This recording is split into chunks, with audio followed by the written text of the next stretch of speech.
will turn our attention to a current event in our Redeeming the Times segment, or CJ, what we sometimes call it. What's happening? There we go. Yeah. I like when you share your screen, Jim. That's always fun. That is. I wish I was that high tech. Well, they teach that down in North Carolina in the hills. Is that what happens? they do. This is something specific to Appalachia. So. Okay, I need to come down there for this training. Look at this. Look at this. Watch this. Watch. Boom. Did it again. So who wants to start in on here talking about it? I think Mark should start. Yeah. Well, somehow I got facilitated out. I don't know. I got hijacked. This article is talking about how Oregon is the first state in our union to decriminalize drugs. So if you have an amount of drugs, as long as you don't have a lot, like you're not dealing, you're just using, and you could have heroin, you could have cocaine, you could have methamphetamine, you could have other drugs. They passed ballot measure 110. And this was in 2020 to decriminalize possession of personal amounts of those drugs. So if you had that amount on you, you received a citation, kind of like a traffic ticket, with a maximum $100 fine. So CJ gets caught with cocaine. He's given a ticket. He has to pay a $100 fine, or they can waive the fine if CJ calls the hotline for a health assessment. And then in the article, in the 6th paragraph down, it says, so it's an experiment. I think we'll know more in a few years. So they're fully admitting the experimentation of their treatment ideas and their decriminalization. That was the one that when you shared this with me, that I copied this on so I can highlight it. Alan, who works for Oregon Health Authority, says the service array, the types of services that are included, the approach, the harm reduction, etc., are all designed by people who have experienced this and have, I think, some really interesting, good ideas about what these service systems ought to look like. He said, so it's an experiment. I think we'll know more in a few years. They say, Director, you've mentioned a couple of times that you're waiting to see, and yet we have overdoses increasing in drastic rates in my community. A 700% increase in overdoses and 120% increase in deaths, Morgan told Allen. How long do we wait before we have an impact that we're saving lives? So normalize drug use, right? Which is what they're doing here with the decriminalization of it. And those signs like we've posted before that are in the New York subways and in San Francisco billboards, it has people all dressed up in like regular clothes, ready to go out on the town. And it says, hey, if you're using tonight, make sure you take turns. Make sure that you start off with little and increase gradually, right? Make sure you test your drugs with the free fentanyl test strips before injecting them. There's even one sign that says, why don't we try smoking them tonight instead of injecting them? This is the good ideas that these people are coming up with. Well, I got to be fair. They think they have some really interesting good ideas. And so you have literally people that are trying to create policy that are saying, hey, you know what? We're going to experiment with this for a little while. And you have people saying, well, we've had a 700% increase in overdoses and 120% increase in death. So, like, how long is this experiment going to last? And they're like, well, I guess time will tell. Also want to highlight what's really interesting. Guess what's paying for all of this? The legal marijuana industry in Oregon. This is going to be opinion on my case, okay? So they have the funds, and they're trying to allocate the funds, but they don't have enough data, and they don't have enough, I guess, accountability to where they can easily allocate those funds. Because guess why? You're arresting someone with a drug problem. You're saying, hey, look, I'll give you a ticket or call this number. Just like Mark said, of course they're going to call the number. And then that's the last time you're going to ever hear from them. Okay, because what is their motive? What is the motivation of their heart? They want to not get the ticket and they want to go back to using drugs. Right. If I'm right about that, which I'm pretty sure I'm right.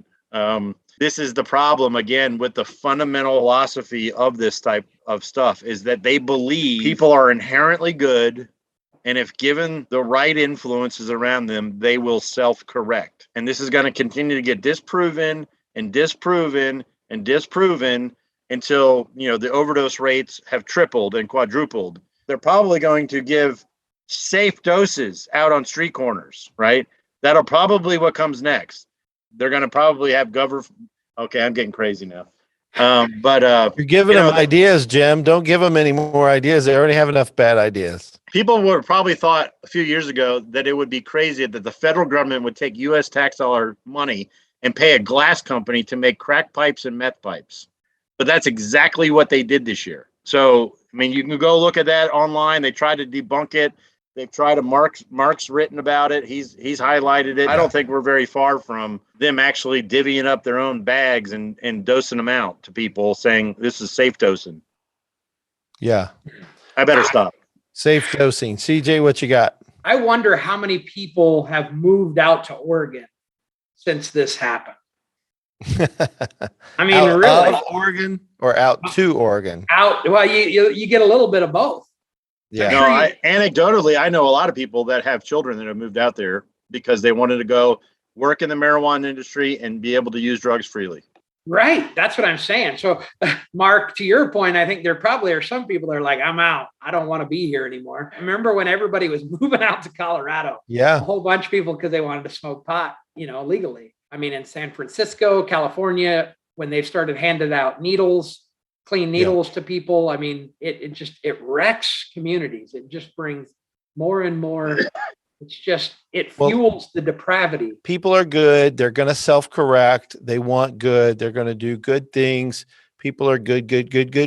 What we know is people are born with a sinful nature for self, and they're not going to self-correct, and they need help and they need discipline. You give somebody $100 fine that they can waive once you make a phone call.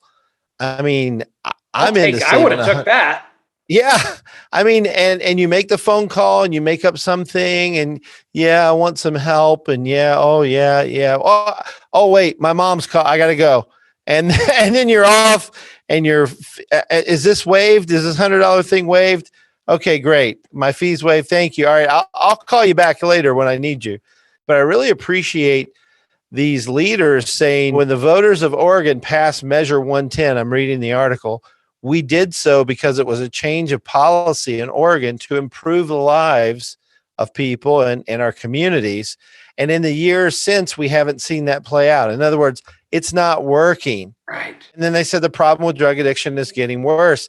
It even says in the article, 16,000 Oregonians have access services through Measure 110 funding. Now, what does access services mean? Does that mean the phone call and then you hang up?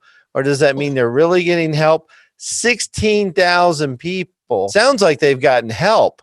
And but even that help is secular. It doesn't work. And they have $265 million set aside for this.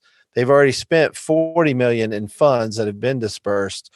Money is not going to fix this problem. Wrong treatment modalities are not going to fix this problem. And so, we started out talking about God is near the brokenhearted.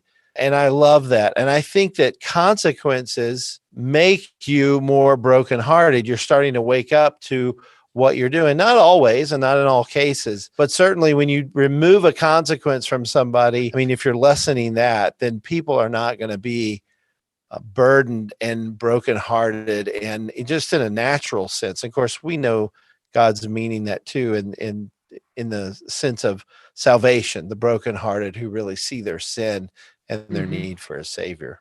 Yeah, and just want to say that the $265 million, me and CJ in our programs, we don't qualify for one of those dollars because we tell people Christ is the answer to their problems. Amen. That because we say that, we don't qualify for one of those dollars. Yeah. Right. Well, I found it interesting a little bit. I don't know what one of those paragraphs towards the end. I think there was it was a little bit above where it says, Williams said, I feel these challenges can be overcome and corrected with deliberate, intentional, focused effort and courageous solution-oriented conversations. We have a solution. Mhm. We have a solution, but they don't want us in that conversation because They don't. the gospel is too explicit. Jesus says, I am the way, the truth, and the life, and no one comes to the Father except through me. The problem is sin, and Jesus is the answer. He's the only answer. He's the only lasting remedy for this. Gosh, but they want to, it's just, this is crazy to me. When I read this article, I'm just blown away. I can't help, I know I don't know the intentions of the people's heart that are involved in passing these laws, but do they really believe this is going to work? I have a hard time believing that. Unless you say Jesus is a way, you're not going to get any federal dollars to fund your programs and give you the staffing that you guys need. I appreciate you guys doing that. And I want to encourage listeners and viewers to support you guys and other programs on our website, the Addiction Connection, because these guys are out there pointing people to Jesus Christ, the only solution, as CJ said, and they're doing it without federal and state tax dollars, but they're dependent on the Lord and God's providing. And but it's always nice to have additional funding so that you can do more and really help the people you serve. And so I can make that plea for you guys, better than maybe Right now we don't want their money though, because then they'll tell us what we can and can't do. No, right. Yeah. I mean donor money. Don't, people supporting you, right? Yeah, we want that. Yeah. Anybody that heard that, donors, we would appreciate your money. So don't send it to CJ. They don't want it. So right. You can send it to freedomfarmministries.org. See, and there went the twin brother analogy right there. Or maybe it's like Cain and Abel. I don't know. Whose offering is going to be accepted? Yeah. Do we even really need to ask that question? Oh boy, this is good. Union Gospel Mission in Oregon is a program, and it has 3 CABC guys. So Stephen Hill, I mentioned Roy Morris, and then Brock Pattison. Those are 3 wonderful guys. I don't know if you guys have had a chance to meet them yet. They haven't been able to attend the summit, which I'm really excited about the summit this year. It's going to be great. I can't wait to talk about it more. But these are 3 guys that are serving Jesus. They're on our map as counselors. And so you can find out if you're in Oregon and you're wondering, where do I go for help? That's why we're doing this map. Yeah, for people in that Oregon area that are listening, it would be there or even Washington, which is a little bit of a jaunt, but Damascus House is another place, right? Damascus House up in Washington and Bothell, Washington. They do great work. So this is a West Coast problem that's going to come our way at some point with more wonderful legislation and ideas from governing officials who are simply keeping their jobs and keeping things going and not really solving real problems for us, but spending real money. That's for sure. Taxpayer money, like Jim said.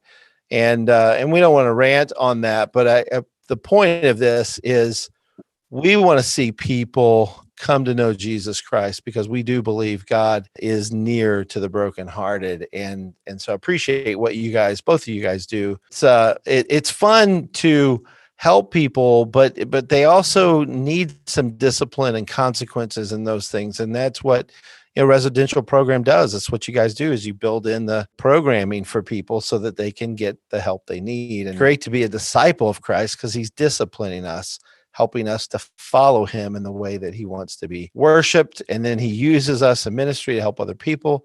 Nothing better than that for believers to be used by God is awesome. So thank you guys.